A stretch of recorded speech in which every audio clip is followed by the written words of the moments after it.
Alors aujourd'hui, on va mettre un drain thoracique. Avant de se préparer, on va installer tout notre matériel. Alors j'ai pris un plateau de drain thoracique dans le chariot jaune qui est dans la salle Trauma 2, dans le tiroir plateau drain thoracique. Alors j'ai ouvert mon plateau de façon stérile, puis j'ai placé sur ma petite table avec un champ stérile ce que j'allais avoir besoin pour la procédure. Alors j'ai sorti une plus grosse pince hémostatique pour pouvoir clamper le bout de mon drain. J'ai pris une pince comme ça pour pouvoir placer au bout du drain pour rentrer à l'intérieur de la cavité thoracique.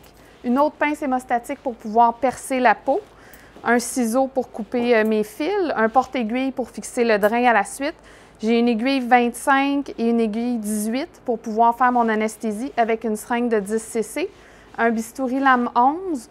J'ai pris un fil de nylon 3,0 pour fixer le drain ensuite. Dans le plateau drain thoracique, il y a des pansements comme ça qui viennent standard. J'en ai sorti en extra des 4x4 pour pouvoir faire mon pansement par la suite. Et j'ai pris un champ troué comme ça. J'ai demandé à quelqu'un de mettre de façon stérile dans un petit bassinet qu'il y avait dans le plateau aussi, 3 petits bâtonnets là, de chlorhexidine pour la désinfection. J'ai choisi un drain thoracique. Ici, j'ai pris un drain 16 French parce que c'est un petit enfant. Si jamais il y avait un mandrin dans le drain thoracique, il faut l'enlever au préalable. Et puis, je vais demander à quelqu'un de me donner maintenant la xylocaïne pour être prêt à faire l'injection de façon stérile.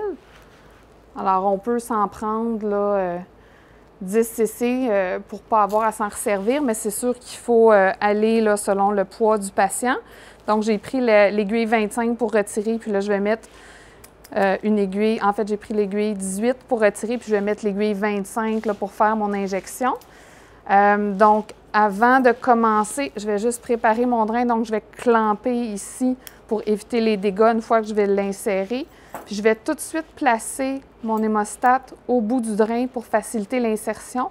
Donc, je l'insère dans un des trous. Moi, habituellement, je vais prendre là, le deuxième trou, puis je le mets comme ça. Donc, ça va pouvoir nous aider là, à passer à travers les côtes de façon plus facile. Alors maintenant, on positionne le patient, le bras en haut comme ça prend des gens pour tenir le patient s'il est agité. Si on peut faire une petite sédation préalable, c'est l'idéal aussi. On choisit le site qu'on va faire là, pour l'incision. Alors habituellement, on dit entre la ligne axillaire antérieure et la ligne mid-axillaire, donc à peu près ici. Puis c'est au 4e ou 5e espace intercostal. Habituellement, c'est vis-à-vis le mamelon. Donc je choisirais ici à peu près. Donc je vais faire une désinfection comme ça.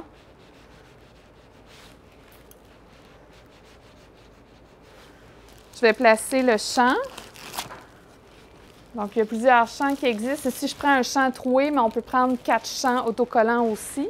J'ai utilisé la xylocaïne que j'ai préparée, puis je vais venir geler, là, vraiment faire un bouton dermique à tout l'endroit là où je vais faire l'incision.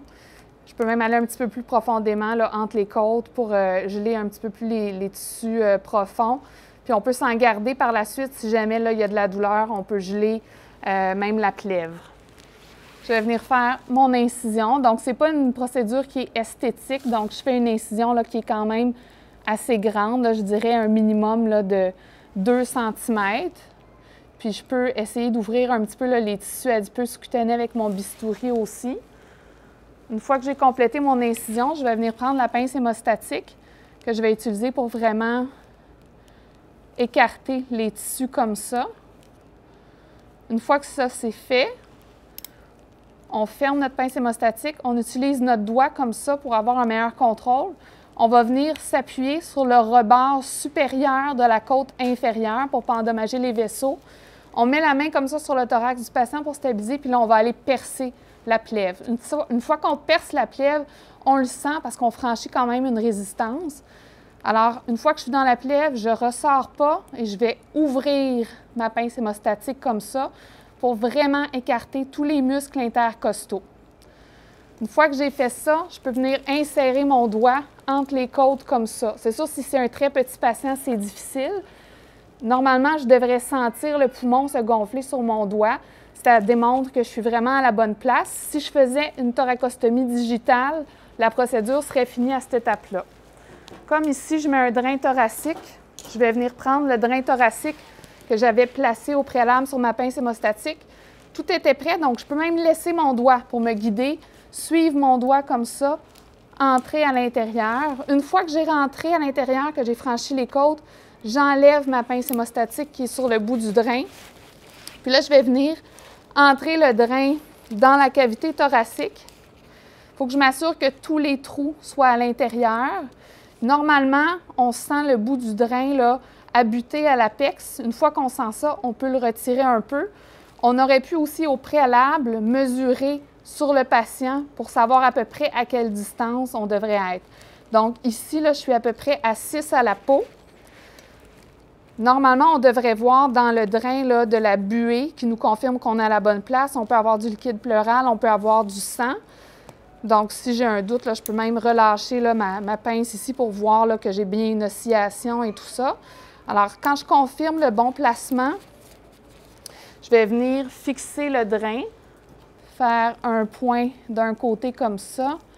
Si j'ai un ami qui me tient le drain pendant ce temps-là, on peut utiliser nos deux mains, puis utiliser la pince. C'est toujours bien d'avoir quelqu'un qui est brossé de façon stérile avec vous pendant que vous faites cette procédure-là, parce que des fois, on peut avoir besoin d'un petit peu d'assistance. Donc, j'ai passé autour. C'est plus sécuritaire si on coupe l'aiguille avant d'attacher, surtout si on est un petit peu moins habitué. Puis, on va aller tout d'abord refermer la peau. Donc, je fais 2 nœuds comme ça, dans le même sens. Ensuite, je vais faire d'autres nœuds.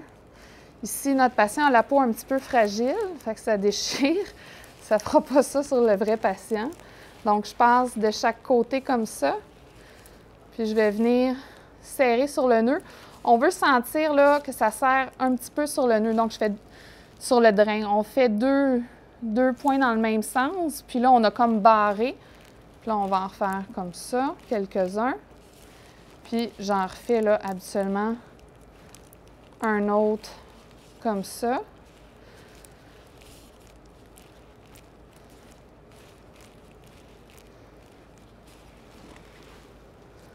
Ensuite, on peut couper. Puis maintenant, on va connecter sur le Pleurévac. Donc, on demande à notre infirmière de nous donner le bout du Pleurévac de façon stérile comme ça. Ici, j'ai un drain 16 French avec un gros Pleurévac, donc j'aurais besoin de l'adapteur normalement. Mais si vous avez un plus gros drain, ça va fitter là-dessus. Et puis, il faut avoir pris la peine au préalable de demander à l'infirmière de mettre l'eau dans le site prévu pour que le Pleurévac soit fonctionnel, puis de brancher la succion ici dans la succion murale et d'ouvrir la succion murale. Si votre Pleurévac est bien en fonction, vous devriez voir le petit voyant orange qui monte vers le haut. Puis on demande à l'infirmière aussi de le placer habituellement moins 20, c'est ce qu'on utilise le plus là, comme setting, donc on peut le mettre à cette valeur-là. Puis une fois qu'on a connecté, à ce moment-là, on devrait voir dans la chambre ici, s'il y a des bulles d'air, bien, ça nous indique qu'il y a probablement un pneumothorax qui est en train de se drainer. Puis important aussi de surveiller la chambre collectrice parce que c'est ça qui va nous dire, dans le fond, si c'est un hémothorax qui est significatif. Pour placer l'adapteur, soit on coupe là, ici pour ne pas avoir à enlever, ou on peut enlever là, cette partie-là qui venait avec le Pleurévac. On place l'adapteur ici comme ça, puis on va pouvoir venir brancher notre drain plus petit sur le Pleurévac de cette façon-là. Une fois qu'on a fait notre connexion sur le Pleurévac, bien, premièrement, on peut demander à l'infirmière aussi de mettre notre boîte de Pleurévac par terre sur le sol.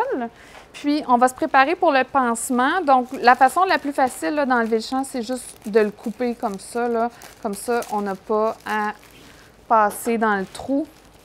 Donc, j'ai préparé ici une compresse 4x4 dans laquelle j'ai fait une petite fente. Donc, je vais venir le placer ici comme ça. J'en ai 2 autres ici là, que je vais mettre sur le dessus. Puis, je vais demander à l'infirmière de me donner des pansements Hypafix, 2 comme ça.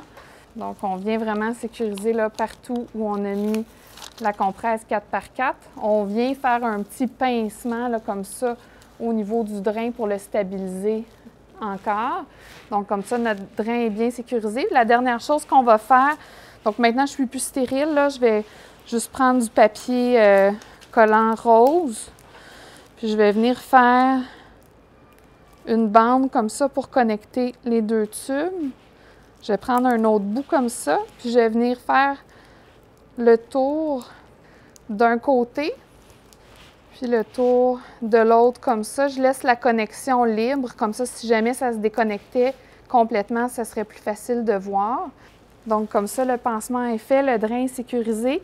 Je vérifie à la fin de la procédure, encore une fois, mon Pleurevac par terre pour m'assurer, là, est-ce qu'il y a des bulles, est-ce qu'il n'y a pas de bulles, est-ce que la quantité a augmenté dans la chambre collectrice. Puis si jamais j'avais une fuite dans mon système, soit parce qu'il y a un trou du drain qui est sorti à la peau ou parce que j'ai une connexion aussi dans mes tubes qui a lâché, je pourrais voir, par exemple, une fuite continue dans la section d'évacuation d'air du Pleurevac. Donc, si je voyais ça, il faudrait que je suspecte ça et que je vérifie tout mon circuit. Si mon circuit est intact, il faut que je suspecte un trauma de l'arbre trachéobronchique. Donc, une fois que c'est terminé, on va faire un rayon X pour confirmer le positionnement du drain puis confirmer qu'on a une réexpansion du poumon. Puis ça termine la procédure.